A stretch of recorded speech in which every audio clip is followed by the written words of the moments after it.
Évangile de Jésus-Christ selon saint Jean. En ce temps-là, Jésus disait à ses disciples : « Je vous laisse la paix, je vous donne ma paix.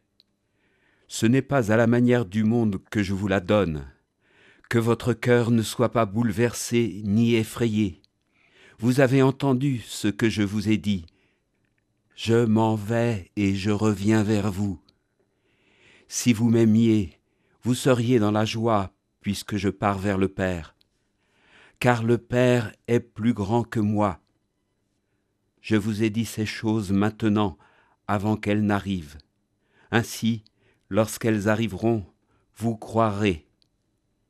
Désormais, je ne parlerai plus beaucoup avec vous, car il vient le Prince du monde.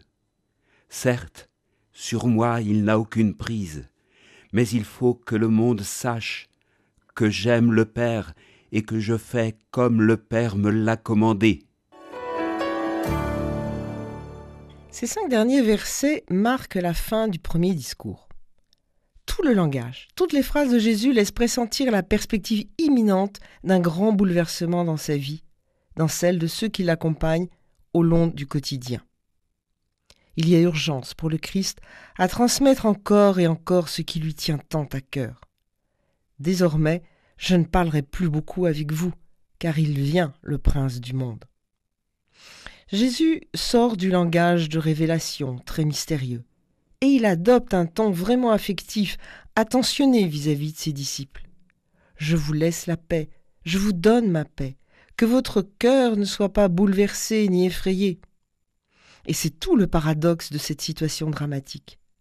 Jésus sait qu'il va mourir bientôt, mais il garde le souci de ceux qui lui sont proches. Surtout, il n'hésite pas encore une fois à proclamer qu'il sait parfaitement ce qu'il fait, et qu'il le fait en totale liberté. Sur moi, le prince de ce monde n'a aucune prise. Sa passion est un acte librement consenti qui manifeste son amour du Père par une totale obéissance et en donnant la paix qu'il porte en lui. Malgré l'incompréhension et la haine qui l'ont progressivement entouré, par amour pour son Père, il choisit de rester pleinement cohérent jusqu'au bout avec la bonne nouvelle du salut qu'il a à transmettre, quelles qu'en soient les conséquences terribles.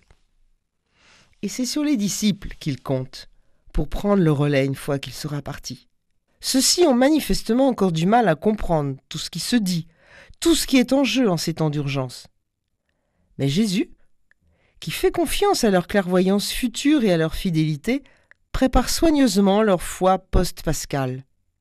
Je vous ai dit ces choses maintenant, avant qu'elles n'arrivent. Ainsi, lorsqu'elles arriveront, vous croirez. On peut comprendre que les disciples aient du mal à entendre cette injonction qui prend leurs sentiments à rebours. Si vous m'aimiez, vous seriez dans la joie puisque je pars vers le Père. En effet, à l'obéissance du Fils va répondre la glorification par le Père, et cette glorification même est source de vie pour les disciples, même s'ils n'en sont pas encore conscients. Seul le départ du Christ, son élévation sur la croix lui permettra de revenir, de les accompagner par l'Esprit, de leur donner la vie, celle qui leur ouvrira le chemin du Père. Comme croyants, aujourd'hui, nous sommes pleinement partie prenante de cette relation entre Père, Fils et Esprit. À la suite des disciples et de la jeune Église, à travers les événements que nous vivons, nous avons toujours à redécouvrir l'enseignement de Jésus à la lumière de la résurrection.